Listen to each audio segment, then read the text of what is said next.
Well, I don't really know where to start, but grew up in a painfully religious family.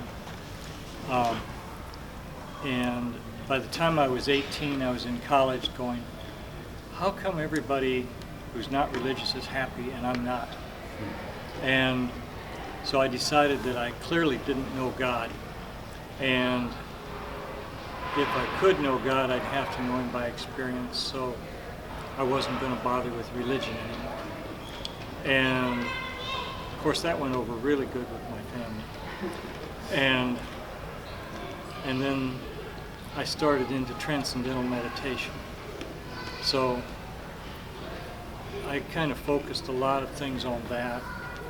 And then when I was in California years later, I was on staff at a transcendental meditation school, and this fellow was telling me about Meher Baba, and it was rather interesting.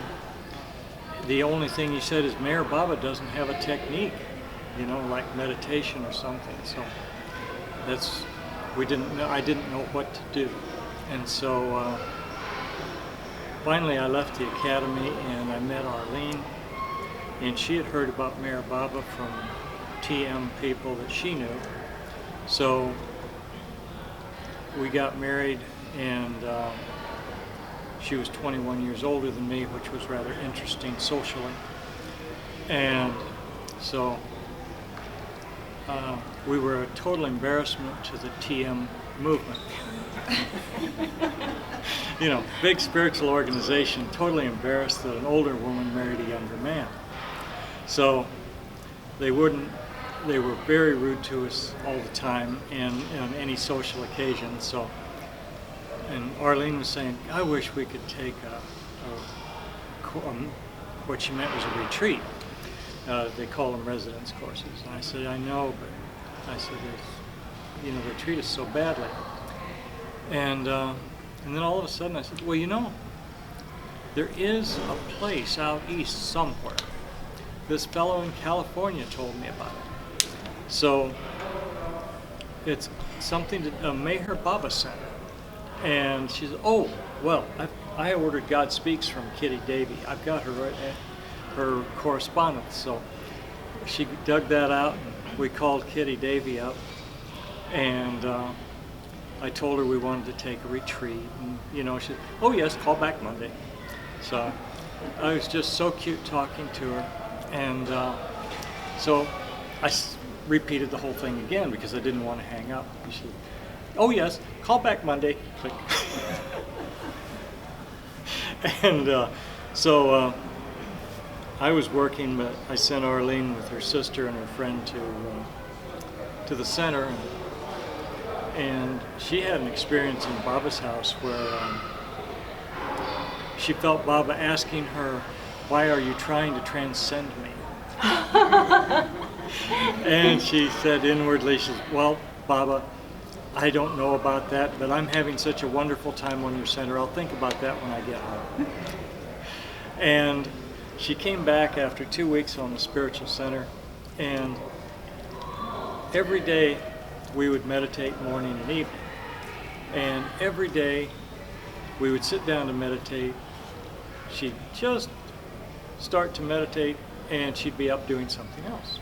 And this went on morning and evening for 2 weeks. Finally, I asked her if she was going to meditate anymore. She said, oh, I meditate. Not since you got back from the center. And so then a month or two later, we went to the center together, and I didn't have any profound experiences, but I found I did the same thing. And 2 weeks after we got back, she was pointing out to me that I hadn't meditated for 2 weeks. That was kind of the end of our meditation phase. But, and then we came down to the center and finally moved here in '83. And Kitty called me up, wanted me to work Gateway on weekends as a volunteer, and I said, oh, I'm so tired, Kitty, I'm working so hard. She said, well, couldn't you just try it one time? Okay, because I'd do almost anything for Kitty. And And then from that time on, for the next 10 or 12 years, we would do every other Saturday night in Gateway. And from, I guess, 5 to 9 or something like that. And it was just kind of like a second home to us. But I'm not very good at telling stories unless I have somebody to jog my memory. But you exude the feeling of it. It's thrilling. Oh, thank you. So Jeff, was it sort of like slowly, you got completely wrapped up in Baba? No. Well, yes and no. As soon as I talked to Kitty, we ordered a bunch of Baba books. And the books showed up at the house one day just as I came home for lunch. And we opened them up, and I just opened the box, and handed it to Arlene, and on the top of the box was The Perfect Master, with a picture of Baba and his white sadra and the sleeves that came down. Mm-hmm. And she just started sobbing. And she sobbed and sobbed. All she could say was, I remember, I remember. That's all she could say for about 10 minutes.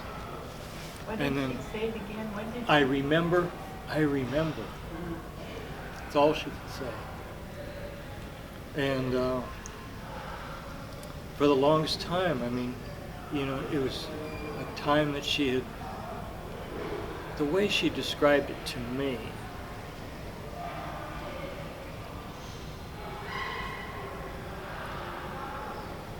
was very different.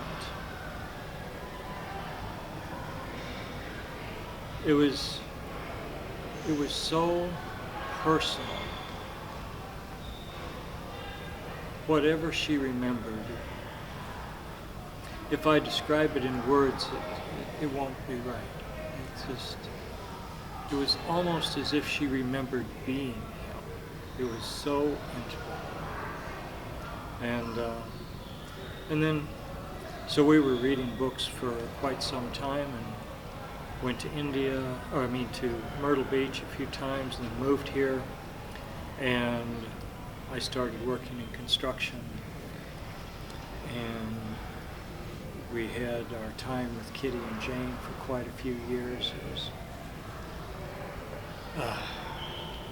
Kitty was such a delight.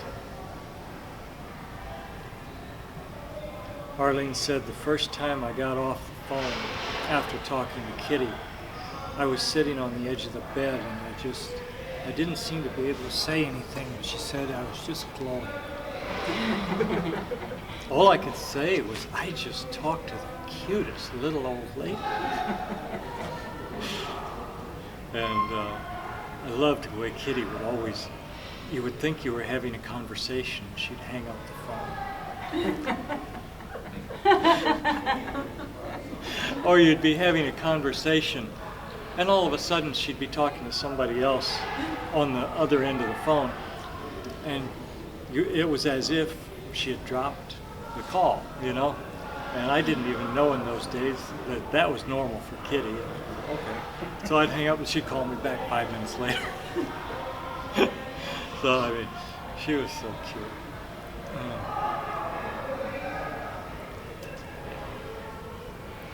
And Jane was such a delight. She could tell me off so well. I was always doing something wrong. But one day I was driving into the center after work, and on a Friday evening to go to Baba's house.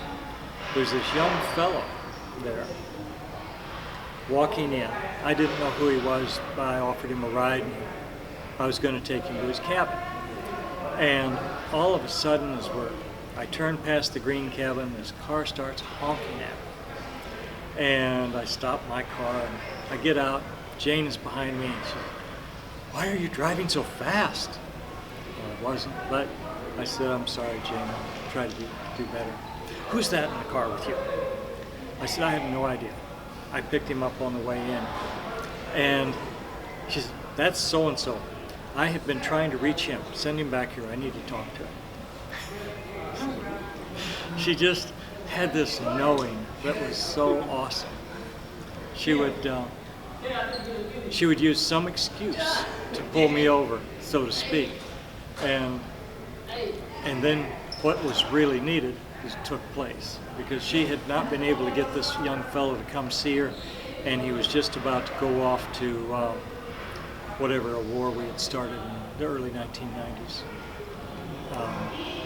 You know, but he was just about to go into the service. She wanted to talk to him before he went in, and it just worked out that way. Really cute. And as I drove away, I thought, you know, I don't think Jane's going to tell me off anymore. I'm starting to like it too much. And you know, that was the last time she ever got after me.